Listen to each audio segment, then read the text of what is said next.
Hi, I'm Sean with Amped Up Marine, and today we're going to be unboxing the Shadowcaster SCR-16 underwater light. This is the blue and white variant. You open up your box, you will have your underwater light.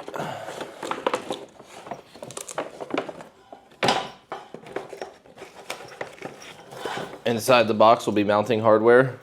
On the back side of the packaging holding the light will be a QR code to scan to get the instruction manual for installation, and then the light will be attached to the product packaging.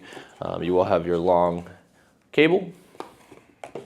This cable has your power, positive and negative here, the red and black, and then you have your shadow net CAN bus and your orange and yellow, and then you have your accessory wire trigger for changing light colors with a separate toggle.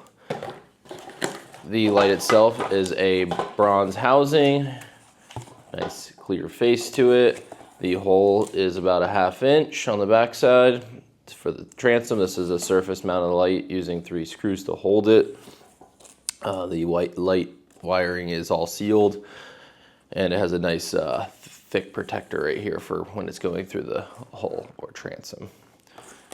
Serial number is on the power cable itself, a little bit further up, so easy to see if you do need to get to warranty. This light does have a 5,000 lumen output, and it is a 4-inch around. As with all Shadowcaster lights, this does have a 3-year warranty, and this would be a great addition to the back of your boat. You can find the link to this product in the description below, and I'm Sean with Amped Up Marine, and thanks for watching.